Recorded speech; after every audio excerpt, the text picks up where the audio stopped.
नमस्कार दोस्तों, स्वागत है आपका एक बार फिर से ब्रेन रूट क्लासेस के अंदर। दोस्तों आज हम डिस्कस करेंगे काफ़ी इंपॉर्टेंट टॉपिक जो कि पब्लिक डेट इन इंडिया, यानी भारत का सरकारी कर्ज। इसे आसान भाषा में समझिए। जब हमारी सेंट्रल गवर्नमेंट और स्टेट गवर्नमेंट अपनी रेगुलर इनकम से ज़्यादा खर्च करती हैं तो गैप को भरने के लिए वो मार्केट से पैसा उधार लेती हैं। यही टोटल बोरोइंग साल दर साल जमा होकर पब्लिक डेट कहलाती है। अब आप सोचोगे कि सरकार को इतना बोरो करने की ज़रूरत ही क्यों पड़ती है। वजह काफ़ी सिंपल है। देश चलाने के लिए सिर्फ टैक्स से मिलने वाला पैसा काफ़ी नहीं है। सरकार को रोड बनानी है, रेलवे और मेट्रो प्रोजेक्ट्स चलाने हैं, बिजली, पानी, हेल्थ, एजुकेशन, डिफेंस, फार्मर्स को सपोर्ट देना, पेंशन देना, सब्सिडीज देना, ये सब जो है काफ़ी बड़े खर्चे हैं। कई बार जो नेचुरल डिजास्टर, पेंडेमिक्स जैसी इमरजेंसी भी आ जाती हैं, ऐसे में एक्स्ट्रा फंड की ज़रूरत होती है और यही फंड बोरोइंग से आता है। बोरो करना कोई नई बात नहीं है। दुनिया के हर बड़े देश को टाइम टू टाइम बोरो करना पड़ता है। लेकिन हाँ, अगर ये डेट बहुत ज़्यादा बढ़ जाए तो फ्यूचर में प्रॉब्लम क्रिएट कर सकता है। दोस्तों अगर करंट सिचुएशन के ऊपर नज़र डालें, रिजर्व बैंक ऑफ इंडिया की फाइनेंशियल स्टेबिलिटी रिपोर्ट यानी कि FSR रिपोर्ट 2025 के हिसाब से आज भारत का पब्लिक डेट हमारी जीडीपी का 80% से ज़्यादा है। जीडीपी यानी देश में एक साल में बनने वाले टोटल गुड्स और सर्विसेज का वैल्यू।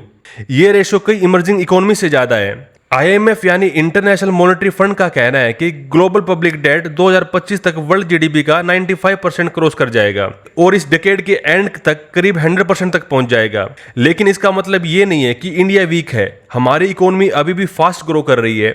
2025-26 में ग्रोथ रेट करीब 6.5% रहने का अनुमान है। इंडिया की जो डोमेस्टिक डिमांड है वो काफ़ी स्ट्रॉन्ग है, इन्वेस्टमेंट भी बढ़ रही है, इन्फ्लेशन जो है वो भी अंडर कंट्रोल है। मई 2025 में जो रिटेल इन्फ्लेशन है वो सिर्फ 2.8% थी, जो पिछले 6 साल का सबसे लोवेस्ट लेवल है। हमारे बैंक्स भी हेल्दियर हैं। ग्रोस एनपीए जो है बैंकिंग का, ग्रोस एनपीए जो है यानी कि नॉन परफॉर्मिंग एसेट, वो 2.3% है और जो नेट एनपी है वो सिर्फ 0.5% है।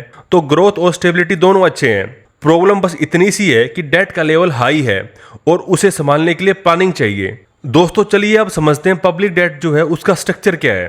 पब्लिक डेट जो है दो टाइप का होता है, एक इंटरनल डेट और एक एक्सटर्नल डेट। इंटरनल डेट वो है जो गवर्नमेंट देश के अंदर से रेज करती है। इसके अंदर government securities, treasury bills, small saving schemes, provident fund, इस टाइप के इंस्ट्रूमेंट्स आते हैं। लेटेस्ट यूनियन बजट 2025-26 के अनुसार हमारे टोटल पब्लिक डेट का लगभग 96.6% हिस्सा जो है इंटरनल बोरोइंग से आता है। एक्सटर्नल डेट मतलब फॉरेन सोर्सेज से लिया गया लोन, ये सिर्फ 3.4% है। ये रेशो हमें कंफर्ट देता है क्योंकि ज़्यादातर डेट जो है रुपीज़ के अंदर है और फॉरेन करेंसी रिस्क जो है काफ़ी कम है। अब सवाल आता है कि ये डेट इतना हाई क्यों है, इसके पीछे मेन रीजन क्या है। सबसे पहला रीजन है फिस्कल डेफिसिट। इसका सिंपल मतलब है गवर्नमेंट की इनकम से ज़्यादा खर्च है। फाइनेंशियल ईयर 2024-25 में सेंट्रल गवर्नमेंट का फिस्कल डेफिसिट लगभग 15.77 लाख करोड़ रुपए था। और जो दूसरा रीजन है वो है हाई रेवेन्यू एक्सपेंडिचर, यानी कि salaries, pension, subsidy, interest payment, ये सब जो है हर साल रिपीट होते हैं और इनसे नए एसेट भी क्रिएट नहीं होते। और जो तीसरा रीजन है वो है सब्सिडी बर्डन। फूड, फर्टिलाइजर और फ्यूल के ऊपर हैवी सब्सिडी अभी भी देना पड़ता है, भले ही आधार कार्ड और डीबीटी से कई फेक बेनिफिशरीज हटाई जा चुके हैं। चौथा जो रीजन है पेंडेमिक का इम्पैक्ट।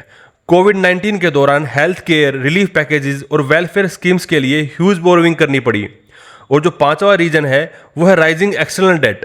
मार्च 2025 तक इंडिया का टोटल एक्सटर्नल डेट करीब 736 बिलियन US डॉलर तक पहुंच गया है। हालांकि पब्लिक शेयर काफी लिमिटेड है।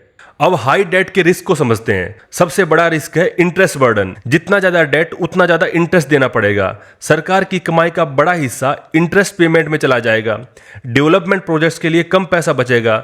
दूसरा जो है फिस्कल स्पेस कम हो जाएगा। New schemes, infrastructure, education, health पर खर्च करने के लिए कैपेसिटी कम हो जाएगी। तीसरा जो है ज़्यादा बोरोइंग से मार्केट में लिक्विडिटी बढ़ सकती है, जिससे इन्फ्लेशन और इंटरेस्ट रेट ऊपर जा सकता है। इसे कहते हैं क्राउडिंग आउट इफेक्ट। मतलब प्राइवेट कंपनीज को लोन महंगा मिल सकता है क्योंकि बैंक्स का बड़ा फंड गवर्नमेंट बॉन्ड्स में लग चुका है। और फोर्थ रिस्क है इंटर जनरेशनल बर्डन, यानी आज का जो डेट है वो फ्यूचर जनरेशन को चुकाना पड़ेगा।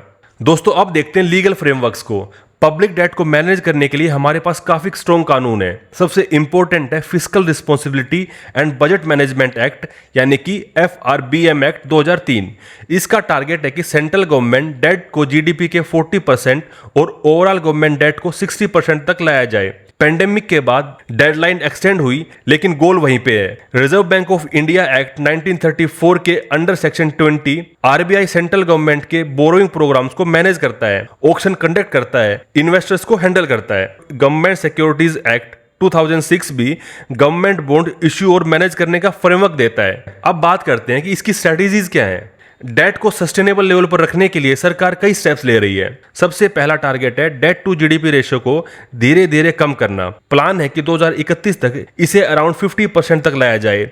इसके लिए फाइनेंशियल ईयर 2026-27 से फिस्कल कंसोलिडेशन शुरू होगा। गवर्नमेंट एक्टिव डेट मैनेजमेंट कर रही है। शॉर्ट टर्म बॉन्ड्स की जगह लॉन्ग टर्म बॉन्ड्स इशू किए जा रहे हैं। वेटेड एवरेज मैच्योरिटी 2018-19 के 10.4 ईयर से बढ़कर 2024-25 में 13.2 ईयर हो गई है। इससे बार बार रीफाइनेंस करने का जो रिस्क है वो कम होगा। सब्सिडी रैशनलाइजेशन पर भी फोकस है। एलपीजी पर पहल स्कीम के तहत करोड़ों डुप्लीकेट कनेक्शन डीएक्टिवेट किए गए हैं। टैक्स रिफॉर्म्स और बेटर कंप्लायंस के लिए जीएसटी, ई इनवॉइसिंग और एआई बेस्ड एनालिटिक्स यूज हो रहे हैं। एक independent public debt management authority बनाने का भी प्रपोजल है, ताकि आरबीआई मॉनेटरी पॉलिसी पर फोकस करे और जो डेट मैनेजमेंट है उसको एक स्पेशलाइज्ड एजेंसी संभाले। सबसे बड़ा नेचुरल सॉल्यूशन है हाई इकोनॉमिक ग्रोथ। जब जीडीपी फास्ट ग्रो करती है तो डेट रेशियो अपने आप गिरता है। इसलिए कैपिटल एक्सपेंडिचर यानी कि highways, renewable energy, metro projects, digital infrastructure, इन सब पर सरकार जोर दे रही है। ये प्रोजेक्ट्स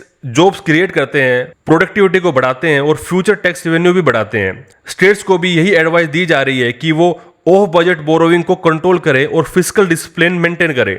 अगर ग्लोबल कंपैरिजन करें तो डेवलप्ड इकोनॉमीज जैसे कि यूएस और जापान का डेट टू जीडीपी रेशियो 100% से भी ऊपर है। इमर्जिंग इकोनॉमीज में हमारा लेवल थोड़ा हाई है, पर एडवांटेज ये है कि हमारा डेट ज्यादातर डोमेस्टिक करेंसी के अंदर है और लोकल इन्वेस्टर्स के पास है, जिससे सडन फॉरेन कैपिटल फाइट या करेंसी क्राइसिस का रिस्क जो है वो काफी कम हो जाता है। दोस्तों, इंपॉर्टेंट पॉइंट ये भी है कि हर बोरोइंग खराब नहीं होती। अगर गवर्नमेंट बोरोइंग से प्रोडक्टिव एसेट्स बनते हैं जैसे कि road, port, power plants, universities, तो फ्यूचर में ग्रोथ और रेवेन्यू दोनों बढ़ते हैं। इसे हम गुड डेट कहते हैं। प्रॉब्लम तब होती है जब बोरोइंग सिर्फ रिकरिंग खर्च या फ्रीबीज के लिए होता है, जिसे हम बैड डेट कहते हैं। दोस्तों, इंडिया का पब्लिक डेट पेंडेमिक और वेलफेयर स्पेंडिंग की वजह से बढ़ा है, लेकिन हमारी strong growth, large domestic savings और डीप फाइनेंशियल मार्केट्स हमें स्टेबिलिटी देते हैं। आगे का रास्ता है कि धीरे धीरे फिस्कल डेफिसिट कम करना, टैक्स बेस को बढ़ाना, सब्सिडीज को स्मार्ट टारगेटिंग से कंट्रोल करना, कैपिटल एक्सपेंडिचर को प्रायोरिटी देना और स्टेट को डिसिप्लिन में रखना।